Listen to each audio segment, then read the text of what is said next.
कई लोगों से बातचीत के बाद मुझे एहसास हुआ कि जो लोग भारतीय पौराणिक कथाओं के बारे में थोड़ा बहुत जानते हैं, उन्हें भी यह नहीं पता कि हनुमान और भीम एक दूसरे के रिश्तेदार हैं। वे सौतेले भाई थे। दोनों का जन्म एक ही पिता, वायु या पवन, वायु देवता से हुआ था। हनुमान की माता अंजना थी, जबकि भीम की माता कुंती थी। भीम के पिता के बारे में न जानना लोगों की गलती नहीं है, क्योंकि भीम को कभी भी हनुमान की तरह पवन पुत्र, पवन का पुत्र नहीं कहा जाता है। हनुमान और भीम के बीच कुछ प्रमुख समानताएं हैं। उनके पिता एक ही हैं। हनुमान के पास एक मजबूत और मांसल शरीर है। उनकी शारीरिक शक्ति की तुलना बहुत कम लोगों से की जा सकती है।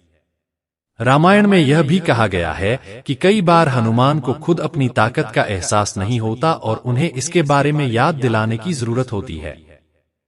भीम की सबसे मजबूत बात, जैसा कि ज्यादातर लोग जानते हैं, उसकी शारीरिक शक्ति थी। वह एक ही समय में लंबा और भारी था।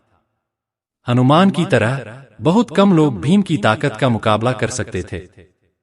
महाभारत के महान युद्ध में दुशासन और दुर्योधन को हराने में उनकी शारीरिक शक्ति ने बड़ी भूमिका निभाई। दूसरा, हनुमान का सबसे पसंदीदा हथियार गदा है। वे हमेशा इसे अपने साथ रखते हैं और दुष्टों से लड़ने के लिए हमेशा तैयार रहते हैं। इसी तरह भीम भी गदा को अपना पसंदीदा हथियार मानते थे।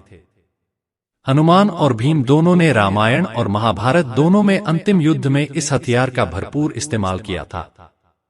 दिलचस्प बात यह है कि महाभारत में एक घटना है जिसमें हनुमान और भीम का आमना सामना होता है। पांडव वन में रह रहे थे।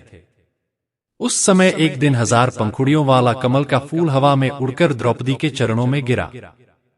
द्रौपदी को वह फूल बहुत पसंद आया। उसने भीम से कहा, मेरे लिए ऐसे ही और फूल लाओ। भीम ने कहा, मैं अभी लाता हूं, और उस दिशा में चला गया जहां से फूल आया था। भीम को अपने बल पर बहुत गर्व था। जाते समय उसने सोचा, पूरे संसार में मेरे जैसा बलवान कोई भीम नहीं है। हनुमान जी भीम के इस अभिमान के बारे में जानते थे।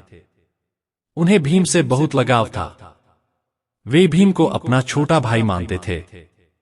इसलिए उन्होंने सोचा कि भीम को अपने बल पर गर्व करना उचित नहीं है। किसी के पास धन का बल होता है, किसी के पास विद्या का बल होता है, किसी के पास शरीर का बल होता है, लेकिन किसी को भी इसका गर्व नहीं करना चाहिए, क्योंकि जो अभिमानी होता है वह दुखी होता है। इसलिए भीम को उसके बल के अभिमान से मुक्त करने के लिए उन्होंने एक योजना बनाई। हनुमान जी ने एक साधारण बंदर का रूप धारण कर लिया और भीम के रास्ते में बाधा बनकर लेट गए। इसी बीच भीम वहां आ पहुंचे। अपने रास्ते में सोते हुए बंदर को देखकर भीम ने उसे डराने के लिए दहाड़ लगाई। भीम ने शेर की तरह दहाड़ लगाई, लेकिन बंदर पर इस दहाड़ का कोई असर नहीं हुआ। तो भीम ने कहा, अरे बंदर, रास्ते में क्यों सो रहे हो?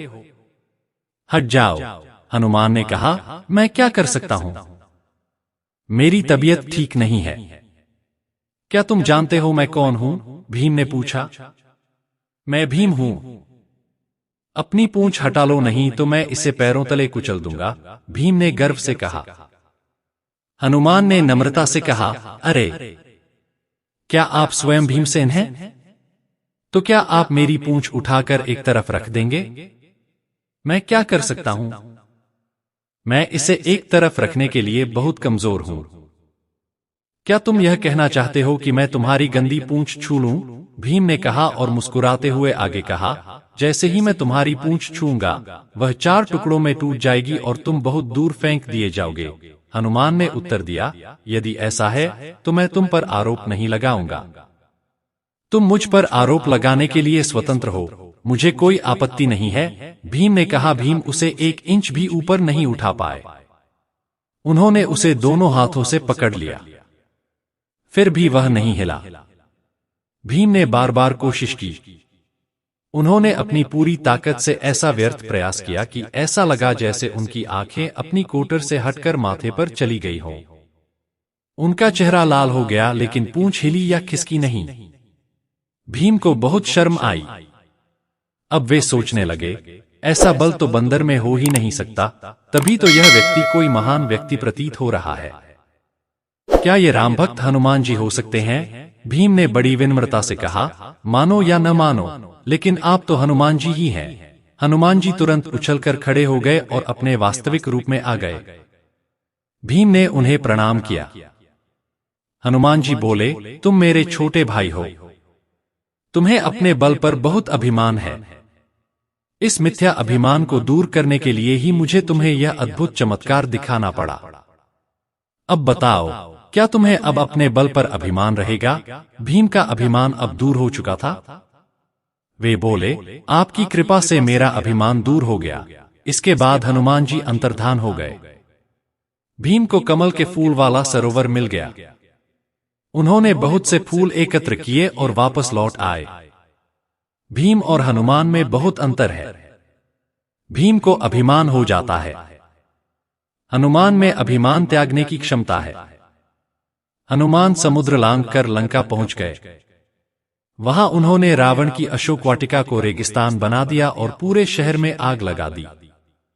लेकिन जब वे श्री राम से मिलते हैं तो वे लंका में अपने पराक्रम का उल्लेख भी नहीं करते। वे कितने विनम्र हैं। जो व्यक्ति इतना विनम्र होता है उसे भगवान पसंद करते हैं। हनुमान जी भगवान के सबसे बड़े भक्त हैं।